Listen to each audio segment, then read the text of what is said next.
All right, big 49ers update time. This is an unusual one for this time of the year because I was in the team facility today. And along the theme of renovation, the 49ers obviously renovating their roster.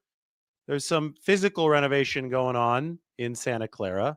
You guys want to take a look? This is the 49ers' former artificial turf practice field. Now, they used to have 3 side-by-side fields, artificial turf, and then here's the natural grass. Well, the artificial turf is gone, and they're making very sure that they've got some very straight grass. So what's happening here is the 49ers used to only have an 80-yard practice field or 2 80-yard practice fields. Used to be problematic if they wanted to host joint practices. They're hosting the Denver Broncos for a joint practice coming up in August. Well, now they're going to have 2 100-yard fields side by side. The reason I keep on replaying it from this angle is that the field is oriented one way. It's going to be flipped 90 degrees now. So I pause it here. The end zone is going to be, one of the end zones is going to be in the direction that I'm looking. The other end zone is going to be in the direction toward which I am panning. This is expected to be done by OTAs. Phase 1 begins a little bit later this month. OTAs for the 49ers, like actual organized team activity practices, begin in May. It's now April 9th.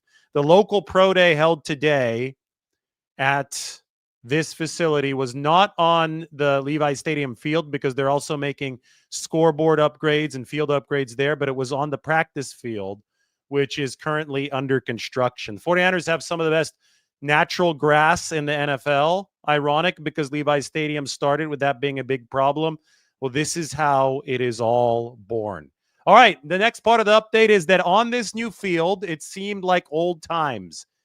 That is who you think it is. It's Robert Saleh, and he has not aged one bit. Salah and Shanahan, the 49ers brain trust. I think 49ers fans should feel a bit better knowing that these are their 2 main leaders on the offensive and defensive sides of the ball. Robert Saleh was in good spirits today. He's wearing an all-gas, no-brakes hoodie. Looks like he's working on his own personal brand. Here he is talking with one of his weapons, Malik Mustafa, 49ers second-year safety, took a look at the local pro day. Salah was wandering around a little bit and went back into the weight room for a few minutes, then popped right back out, watched some of the local prospects. You'll get to see some of those local prospects in just a minute. Here's the first one. Alec Iomanner, receiver out of Stanford. And yes, that is John Lynch, who I think really, really likes Iomanner. Not only because they're both Stanford guys, but because Iomanner, I mean, he has a really, really impressive athletic profile. You take a look at the spider chart for Alec. I mean, this is a guy who went crazy against Travis Hunter in Colorado a couple seasons ago. I posted the interview with Alec up on the channel, asked him about that game, asked him about a few things, but we can take a look at his spider chart in just a second. I'm getting it ready here for you guys. John Lynch, though, chatting with his fellow Stanford alum. 49ers, maybe they go for a receiver in the middle rounds. They do need another wideout on this team. They also have 11 picks in this 2025 NFL draft. So they can easily hit multiple positions in this draft. You know, we'll get right back to the rest of these guys. Why don't we go to Alec Iomanner's spider chart? This is what it looks like. You got big hands, you got good size. Everything is above average, above that 50th percentile. The 40, he's at 4.44, so he can really run. And he's explosive out of the gate, too, with a good broad jump and a good vertical leap. That's Alec Iomanner. I could read off some of the actual times for you right here. I mentioned the 40, run at the NFL Combine, 4.44, 10-yard split, 1.58. Now, the 10-yard split is actually the weakest metric on here. So it takes him a little while to get moving. But once he does get moving, he's hard to catch. And I think, you know, Stanford was down big. It was the biggest comeback in school history, that Friday night game against Colorado. It was Alec Iomanner working mainly against Travis Hunter, who is the Heisman Trophy winner now, right? I mean, Travis Hunter, two-way player, excellent cornerback, excellent receiver, is going to be a first-round pick in this coming NFL draft. But Stanford was down huge They didn't have great quarterback play. They didn't have a very good team. And Alec Imanner just took over the football game. And he took it over with his very large wingspan, strong hands, really good blocker as well, by the way. He talked a lot about how he smiled when I asked him about Juwan Jennings today because Alec told me he likes being a pest in the blocking game. So he prides himself on these massive performances like the one that we saw against Colorado to lead Stanford to that double overtime victory. I think it was 46-43, where he had just a ton of catches and a ton of yards against Travis Hunter, which shows you that he was ready to play against the best competition. He prides himself on that, very obviously, but he can also block. So there's a reason why John Lynch really likes this player. Keep an eye on him because he is definitely an athlete that is worthy of the NFL level. There's Alec in the foreground. In the background, Nick Nash, 86, wearing that 49ers jersey out of San Jose State. This is a player who was a quarterback earlier in his college career, switched to receiver, and actually won the Triple Crown this past season. Most receiving yards, most catches, and most touchdowns in the nation. 16 touchdowns for Nick Nash playing for San Jose State. He might sneak into that draft maybe as a mid to lower round pick. Not the fastest guy in the world. He's around 4.5, 4.6, but, Juwan Jennings was a 4.7, went in the 7th round, and is obviously having himself a nice career. So you can take a look at Nick Nash at today's Pro Day. It's a very casual event. There are no team drills. The guys come and they put on their 49ers jerseys that they get for the day. They leave with a 49ers hat. There's Alec Imanner again watching the other receivers. Alec didn't even work out today. He's fully healthy, but he already put up his numbers at the combine and feels that his draft stock is safe. He was talking with John Lynch, did some media after. So instead we get to look at Nick Nash working out on the 49ers one practice field today as that entire area. A lot of fun. Good opportunity for us guys to get out and show what we can do on the field. You're a prolific receiver. You got great numbers. You don't necessarily have to come to a day like this. What was your mindset in coming out and playing today? I think just any chance to come out and play ball. I love the sport, so why not? Run some routes, show what I can do. It's my favorite thing to do. So. That's Nick Nash. We also talked to Teddy Buchanan, who's the linebacker out of Cal. So that was on the field today for the 49ers. It's an annual event. It's on this Wednesday every year. Normally it's in the stadium. This time it was out on the practice field because of all that construction. The theme of renovation is something that I think is prevalent with the 49ers this year. And seeing Robert Saleh on the practice field was a reminder that this guy is back. I think that throughout all of free agency, obviously there was some drama there. 49ers didn't re-sign a lot of players. They're pooling everything into this NFL draft, and everybody's focused on that. It's easy to forget that Robert Saleh made huge waves when he re-signed with the 49ers back toward the end of January. It was a massive, massive deal for San Francisco because this defense tumbled to number 26, number 29 against the run. Robert Saleh, when he was last with the 49ers, was making something out of a bad situation, something good out of a bad situation. Remember in 2020 when everybody got hurt, yet the defense still finished number 6 in some of those advanced metrics? Well, the 49ers made a lot out of a little that year. Last year, well, they also had a lot of injuries, but they didn't make much out of it. They weren't able to salvage anything with an inexperienced defensive coordinator in Nick Sorensen. So Saleh here, I think that's the biggest 49ers edition of this offseason, and it is not an insignificant one. It's absolutely one to pay attention to. This show is brought to you by Mando. Mando's starter pack is perfect for new customers. It comes with a solid stick deodorant, cream tube deodorant, 2 free products of your choice like mini body wash and deodorant wipes, and free shipping. As a special offer for our listeners, new customers get $5 off a starter pack with our exclusive code. That equates to over 40% off your starter pack. Use the code Lombardi. That's Lombardi, Lombardi, at shopmando.com. shopmando.com. Please support our show and tell them that we sent you. smell fresher, stay drier, and boost your confidence from head to toe with Mando. Hope you guys recognize where I'm at. We're back in San Francisco after several episodes, several shows in Montana, including a live show with the mountains in the background. So in Montana, this is normally like the 49ers locker room in the off season. It's normally just dark, vacant. This is the San Francisco studio, but I decided to fire up the San Francisco studio tonight. Got back into the city. It was time to show you guys some footage from what happened today at the team facility. I mean, I had to show you the new field. This used to be an artificial turf field, a very short one. It was at most 40 or 50 yards long. I just paused it. And it was never used for actual practice because the 49ers would practice on the natural grass, which is pre-existing. It's right here. And there would be two fields side by side in the direction that the current field is oriented with natural grass, and they'd be parallel to the artificial turf field, which was right here on what is now dirt. So the 49ers said, well, those fields were only about 80 yards long, the two on the natural grass, the weight room's at the left. The 49ers said, okay, we're going to take out the artificial turf. That doesn't do anything except for give us a higher risk of injury. We don't even practice on it. They rip out the artificial turf. They're going to make all of this natural grass, and they're going to reorient the field. They're going to turn it 90 degrees so they have a full 100 yards. This is them flattening out the dirt under what's going to be the natural grass expansion to the field. Now, as all of this is happening, and we'll take a look at, why don't we just keep John Lynch or that's not John Lynch. That's Robert Saleh and Kyle Shanahan on the screen. We'll look at John Lynch a little bit later.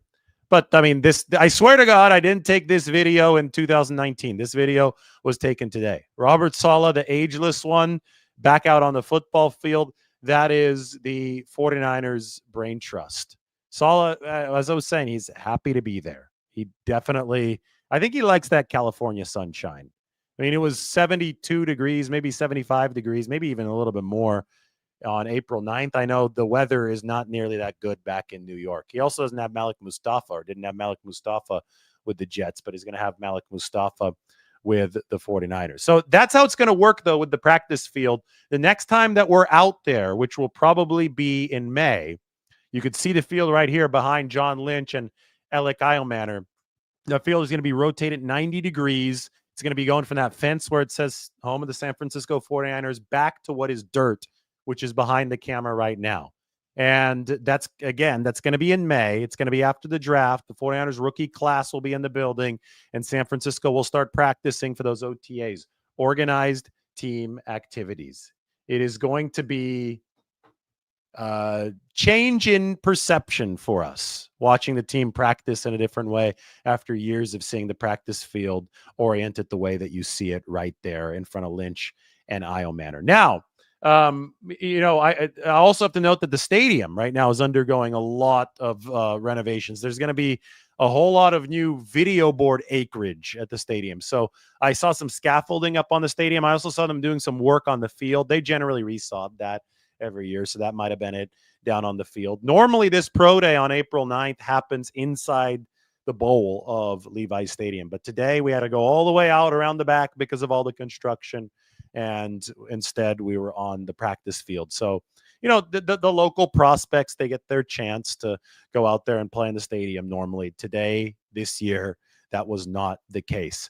We talk about Nick Nash. We talk about Alec Eilmanor. We talk about Teddy Buchanan. Those are the three most likely prospects who worked out today to be drafted. Today's not a day of serious player evaluation. Again, it was just like a 49ers practice cut off at the team drill. So it's just like these players were not in helmets. They're not in pads.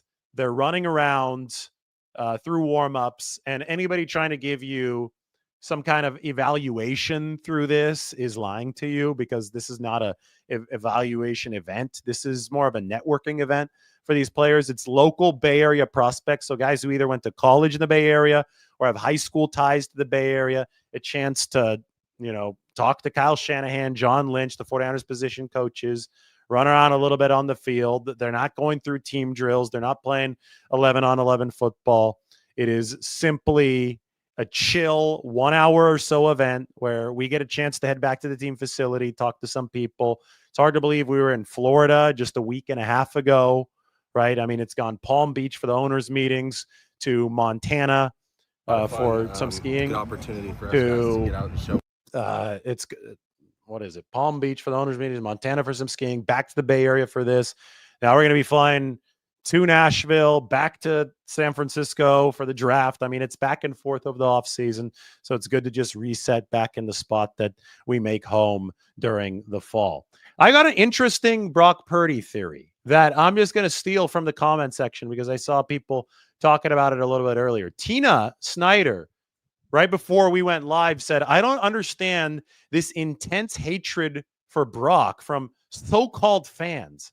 And yes, I do mean hate.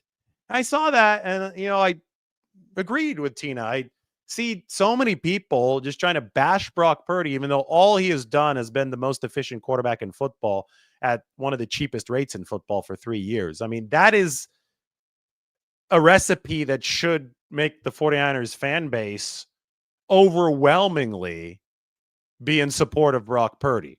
But instead, you've got a very loud faction, and I will say that it's a minority. I'm confident to say that it's a minority.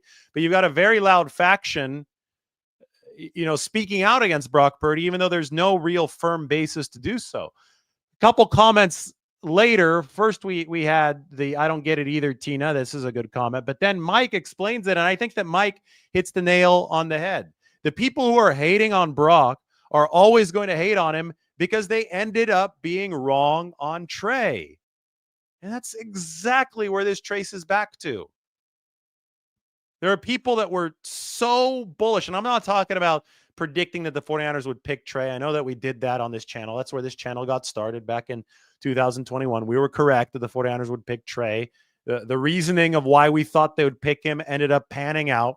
But this is like later on. This is the first training camp in 2021. There was a very loud minority of people, and this bled over into the national media, who thought that Trey Lance would start over Jimmy Garoppolo, even though anybody who had that take in 2021, August, their knowledge of football should be questioned, because that wasn't going to happen. That was never the plan for Trey Lance. It was never realistic. Anybody who thought that it was realistic doesn't know the game. I mean, it was as simple as that. Garoppolo was going to start. 49ers actually wanted to run a 2 QB setup in 2021, but Trey broke his finger. But he wasn't supposed to get the reins in full until 2022. So then he did get, there was no controversy in 2022, right? He did get the reins in 2022, but then he broke his ankle. Then there was another competition, but it wasn't even a competition anymore because Brock Purdy had already won it in 2023. But in 2021 and in 2023, those 2 odd years, you had people just brazenly go out and say that Trey Lance was going to win a quarterback competition that he never really had a chance of winning. He wasn't going to beat out Jimmy Garoppolo in 2021, and he wasn't going to beat out Brock Purdy in 2023. In fact, the battle in 2023 wasn't against Purdy. It was against Darnold, even though people try to make it like Lance versus Purdy. And Darnold was always the favorite in 2023 because, as we've seen since, he is the better quarterback. Anyway, people decided to die on the hill of Trey Lance is going to win these competitions. And they attached their football credibility to it. And they ended up being dead wrong, like embarrassingly wrong, not once, but twice. Once in 2021, again in 2023, and it looked particularly bad in 2023 since Brock Purdy went on to be an MVP finalist. So I think that's why you see this visceral negativity from a subset of 49ers fandom toward Brock Purdy. And it's because people do not like acknowledging, do not like accepting that they were dead wrong about Trey Lance. So now their anger here is transferred to Brock Purdy. But guys, that's probably the most unproductive outlet you can think of, considering how good Brock Purdy has been over the course of his first 3 years in the NFL. So anyway, Tina, this is to answer your theory. I've thought about it. I've followed this for years. And I think that I've hit the nail on the head as far as what's going on behind the scenes.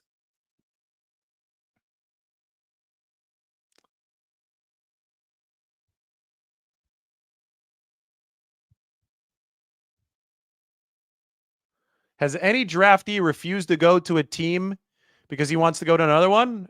Eli Manning. Eli Manning didn't want to play for the Chargers.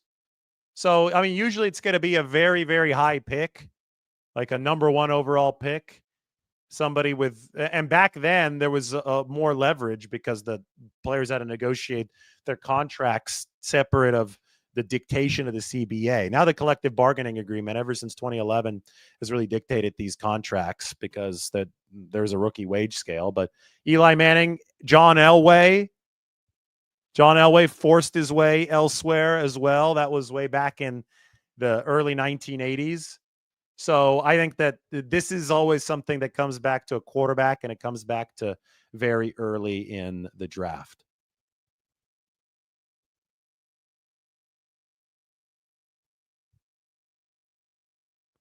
Elway with the Colts. Yes, Colts, and then obviously ended up with the Denver Broncos. Can I provide an update on Drake Jackson?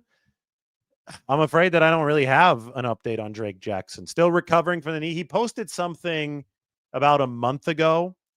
This is something that we're going to get a firmer update on around the time of OTAs. And if he's not on the field during OTAs, it's obviously not somebody the 49ers can count on returning for this 2025 season. Although, don't, speak too fast. Let's wait to see. Let's wait to actually hear the update. I just have to tell you that the update right now is no update on Drake Jackson. No point to just release him if he's recovering from an injury. First off, there's rules governing that kind of stuff. Second off, I mean, he's going to be on an injury list if he's unavailable to play, so he won't be taking up a roster spot. And that is one of the most valuable positions on the field, the edge rusher position. I mean, this is a player who's had 3 sacks in a game. So you don't just release him for no benefit to the team. You work with the situation to see if some of that upside could materialize, because there really is no downside to keeping him on the roster. In fact, it probably is mandatory given the fact that he currently is hurt.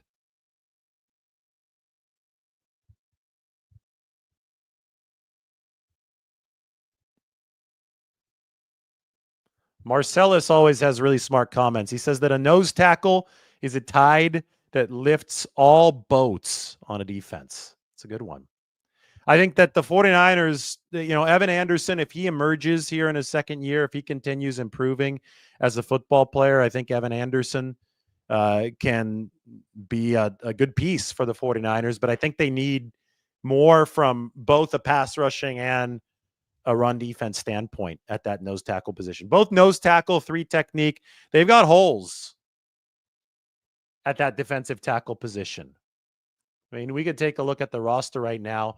The draft, by the way, is only 2 weeks away, 2 weeks and 1 day. Tomorrow will be officially 2 weeks out from the NFL draft. You can take a look right now at what this looks like. This is the 49ers depth chart with red denoting a hole, a big roster hole. And you see those 2 spots at defensive tackle. Now, I know they really like D. Winters, but even if D. Winters emerges into linebacker 2, who's going to be linebacker 3? All these positions are important. I think that they need to add along the offensive line. It's a lot of work to do coming up, and they've set themselves up to tackle a lot of these issues in this draft, but they're going to have to follow their process. They're going to have to see the type of success they had in 2024, and some of that may be picking a nose tackle. Finally on live, greetings to a Virginia Niner fan. Oh, awesome. What time is it out there? 10? Yeah, it's got to be 10 o'clock in Virginia. Well, you get to see the San Francisco studio. We haven't been here in a few months. Last time I was in here was in January. It's April 9th now. So anyway, I think Brendel will get competition. A little bit of it from Matt Hennessy, but based on what Kyle Shanahan said last week, it's Brendel's spot to lose. Now, maybe they draft a young center. Even the 49ers don't know if they're going to draft a center at this point. So it's one of those things where you have to let the draft play out. to know what the 49ers will be working with and if Jake Brendel's going to get competition, but I don't think that they're going to be bringing in veteran competition. And if Matt Hennessy is not that, if they're just thinking of him as a rotational lineman that may even compete at left guard, then it sounds like Jake Brendel's going to be in that driver's seat for 2025. I think it really behooved the 49ers to start grooming a young player for that center position. I think it's really important in Shanahan's scheme. Marcellus was talking about defensive tackle or nose tackle being the rising tide that can lift all boats. I think center, it's the middle of the offensive line, kind of like nose tackle is the middle of the defensive line. I think center can be the rising tide that lifts all boats for the entire line and the entire offense. I'm a big proponent of trying to upgrade the center position. I also recognize that it's not as easy as just pressing a button, but I do have to say that there have been rookie centers who have had success in recent seasons. And maybe, just maybe, these guys are coming into the league with a little bit more cerebral training these days, all the football academies they've been to and what the colleges are running as far as responsibility on the center. Maybe it will be possible for a younger player to make some waves since it has happened on other teams. You guys talking about Gray Zabel in the comments? North Dakota State, Trey Lance's school at the Senior Bowl. Gray Zabel is a good player, but that might cost the 49ers a first-round pick. And as you know, you only have so much very premium draft capital, so you really have to decide where the best usage for it is.